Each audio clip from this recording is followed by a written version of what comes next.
पिछले समय हमने रेलवे मंत्री जी से मांग की थी। रेलवे मंत्री जी ने सकारात्मक उसमें निर्णय लेने की बात कही थी। माननीय प्रधानमंत्री जी के आशीर्वाद से और उन्हीं के हाथों से आज वो निर्णय कार्यान्वित हुआ है और नागपुर से पुणे वंदे भारत ट्रेन चली है। इस ट्रेन का सबसे महत्वपूर्ण इस ट्रेन की बात यह है कि आज तक भारत में जितनी वंदे भारत ट्रेन शुरू हुई उसमें सबसे लॉन्ग डिस्टेंस ट्रेन ये नागपुर पुणे की है। 881 किलोमीटर का डिस्टेंस 12 घंटे में ये ट्रेन पूरा कर रही है। सारे मेजर स्टेशंस पर ये रुक रही है। इसके कारण महाराष्ट्र में विशेष रूप से विदर्भ और उत्तर महाराष्ट्र के लोगों की कनेक्टिविटी पुणे के साथ बहुत बड़े पैमाने पर इसके कारण बढ़ने वाली है। और इस ट्रेन को शुरू करने के लिए प्रधानमंत्री जी को मैं धन्यवाद देता हूं। साथ में हमने ये भी मांग की है कि अभी हमारी ट्रेन अहिल्यानगर से दौन जाती है और दौन से फिर पुणे जाती है, डी रूट होती है। इसके कारण 100 किलोमीटर से भी ज्यादा डिस्टेंस बढ़ता है।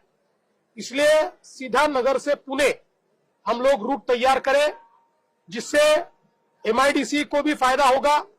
और उसके साथ साथ हमने ये भी ऑफर किया है कि हमारा जो नया एक्सप्रेसवे बन रहा है माननीय गडकरी जी के साथ महाराष्ट्र की सरकार बना रही है, जो संभाजी नगर से अहिल्यानगर और अहिल्यानगर से पुणे है, उसको ही हम एडिशनल राइट ऑफ वे देकर अगर रेलवे के साथ इंटीग्रेट कर पाए तो ये काम बहुत फास्ट होगा और रेलवे का जो प्रवास है उसमें गतिशीलता भी आएगी, उसमें 1 घंटा और हम बचा पाएंगे।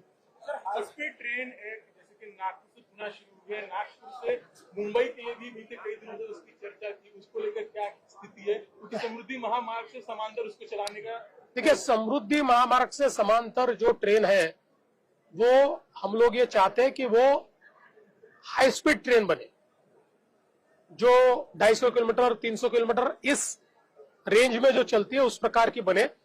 इसके लिए कुछ रेलवे मिनिस्ट्री ने भी पिछले समय एक मुंबई नागपुर का अभ्यास किया है, लेकिन उस समय समृद्धि नहीं था जब उनका अभ्यास हुआ है, समृद्धि बन रहा था।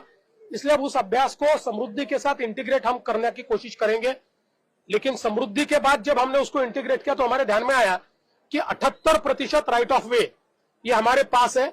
28 करीब 22% राइट ऑफ वे जो स्टेशंस के साथ इंटीग्रेट करना पड़ेगा वो अभी हमारे पास नहीं है। तो जरूर इसके ऊपर आगे में हम लोग केंद्र सरकार के साथ और रेलवे मिनिस्ट्री के साथ चर्चा करके उस पर कार्रवाई करेंगे।